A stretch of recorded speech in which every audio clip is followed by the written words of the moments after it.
O ministro Alexandre de Moraes, ele deve sofrer um processo de impeachment por ele ter violado, em tese, a gente tem que falar sempre em tese, senão eu vou ser o próximo a ser alvo de busca e apreensão e bloqueios, mas por ele ter violado, em tese, os itens 2, 4 e 5 da lei do impeachment, que é a lei número 1079 de 1950.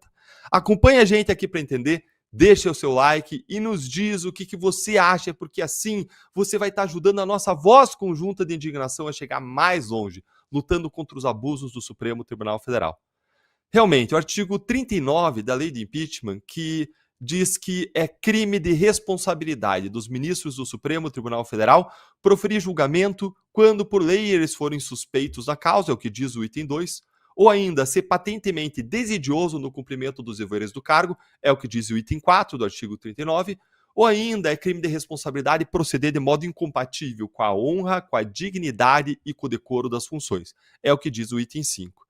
E o que aconteceu, Deltan, que mereça agora o impeachment do ministro Alexandre de Moraes? Bom, nessa semana, na terça-feira, dia 13, a Folha de São Paulo deu início a uma série de reportagens, estamos só no comecinho, que comprovam, por meio de mensagens e áudios vazados do gabinete do ministro Alexandre de Moraes, que o ministro utilizou, de forma abusiva e ilegal, o órgão de combate à desinformação do Tribunal Superior Eleitoral como um laranja, por o qual ele encomendava relatórios de monitoramento das redes sociais de pessoas desafetas ou que tinham Moraes como seu adversário político, todos sem exceção identificados na imprensa e nas redes sociais como vinculados ao bolsonarismo.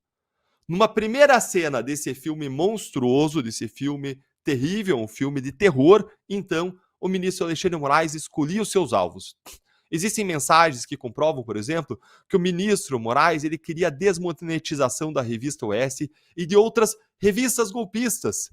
Como o investigador do TSE só encontrou matérias de cunho jornalístico, perguntou para o juiz instrutor, para o braço direito do Moraes, o que ele devia fazer. Então, esse braço direito do Moraes foi categórico. Pediu a ele que use a criatividade para encontrar qualquer coisa contra a revista, como comentários ácidos, a fim de subsidiar a decisão de desmonetização da revista. Ou seja, se não tiver nada errado, invente. Em outra mensagem, em plena campanha eleitoral de 2022, o juiz instrutor diz que o ministro pediu para verificar as redes sociais dos deputados bolsonaristas para ver se eles estão ofendendo ministros do STF, do TSE e divulgando fake news, com o objetivo declarado de multá-los. Ele estabeleceu os alvos para depois buscar informação. Ou seja, não partiu do fato para investigar pessoas, partiu das pessoas para procurar alguma coisa errada. Ou seja, gente, ele já tinha decidido multar os alvos e procurava apenas um pretexto.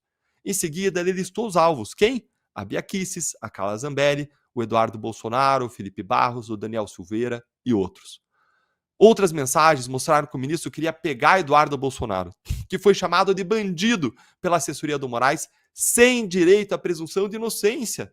E ele nem acusado é. Cadê os garantistas, aqueles que falavam tanto da presunção de inocência?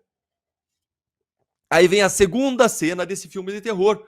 Depois de escolhidos os alvos, acontecia o envio por Moraes de pedidos de produção de relatórios contra os alvos pré-selecionados para o juiz instrutor do seu gabinete, do Supremo Tribunal Federal, o Ayrton Vieira, e o Ayrton Vieira recebia esses pedidos de produção de informação e em seguida repassava os pedidos via WhatsApp, sem qualquer tipo de formalização, para o Eduardo Tagliaferro, que era então chefe do órgão de combate à desinformação do TSE. O Tagliaferro então monitorava as redes sociais dos alvos selecionados por Moraes e enviava os relatórios para o gabinete do ministro no Supremo, onde esses relatórios abasteciam o inquérito das fake news. E aí agora vem a terceira cena do filme, desse filme de abusos, desse filme de terror, que é a cena mais terrível de todas. O ministro, ele queria decidir os casos contra os seus alvos, ainda que eles não tiverem foro privilegiado, porque não tem recurso contra ninguém, contra o Supremo. Lá no Supremo é a última instância, e ele podia ainda fazer tudo sob sigilo. O problema é que ele era impedido, o suspeito para decidir, evidentemente. Realmente, o fato de que a iniciativa das investigações era do Moraes tornava ele impedido, o suspeito, para atuar como juiz no STF, para atuar como julgador lá. E aí veio a solução. Os relatórios eram fraudados para esconder a fonte do pedido ou do pedido de informação, do pedido de relatório, Quando o próprio Moraes era alvo, então, das críticas ou das ofensas dos investigados, o que eles faziam?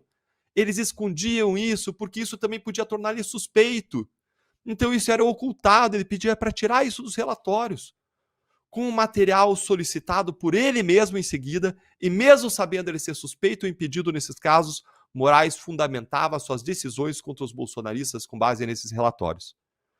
As mensagens revelam não só conhecimento da ilicitude do esquema, mas que vários métodos eram usados para ocultar e esconder o que o próprio ministro estava fazendo e que ele era o autor das denúncias, que ele era o autor dos pedidos.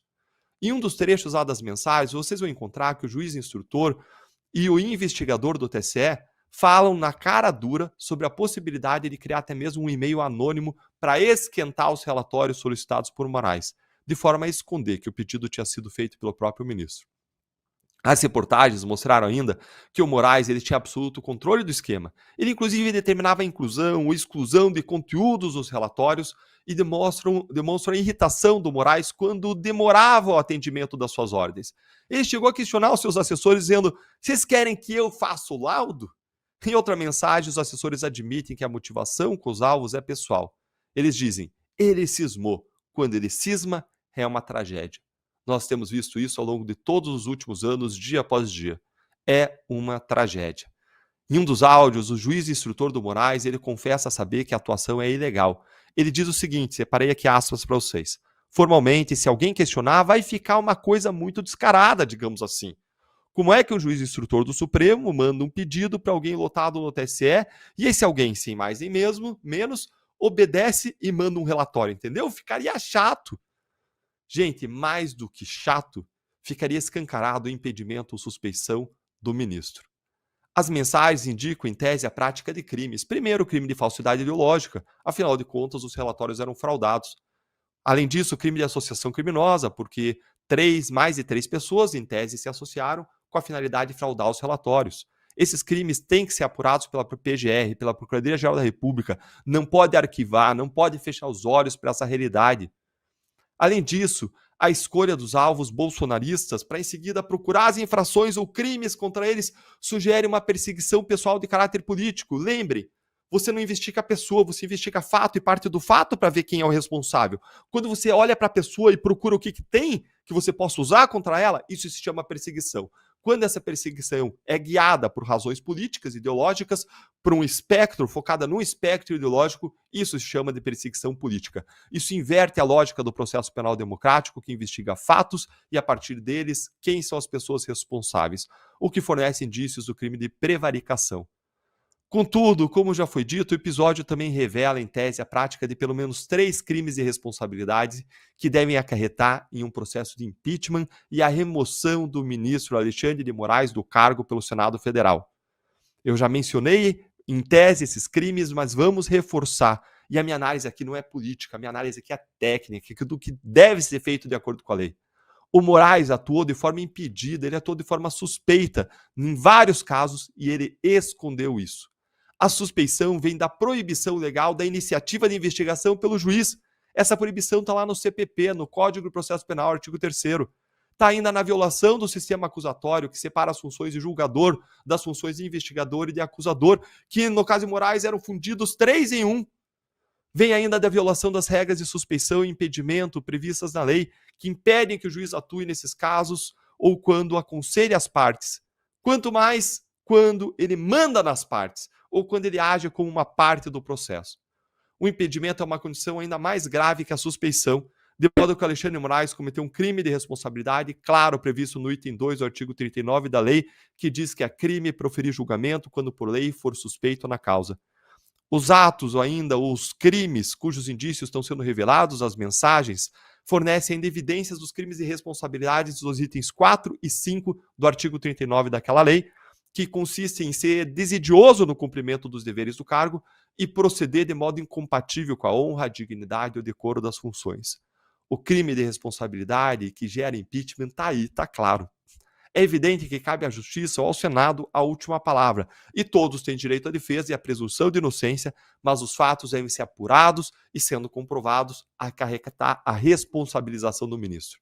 No império da lei, é a lei que manda, não é o ministro que é a lei e se coloca acima do Congresso, acima da legislação, acima da população. Cabe agora ao Senado deixar de ser omisso, inerte e cumprir o seu dever, se somando àqueles que corajosamente ergueram sua voz essa semana pedindo impeachment do ministro Alexandre de Moraes e cumprirem o seu dever de proteger a sociedade brasileira contra os abusos e os arbítrios judiciais do ministro Alexandre de Moraes.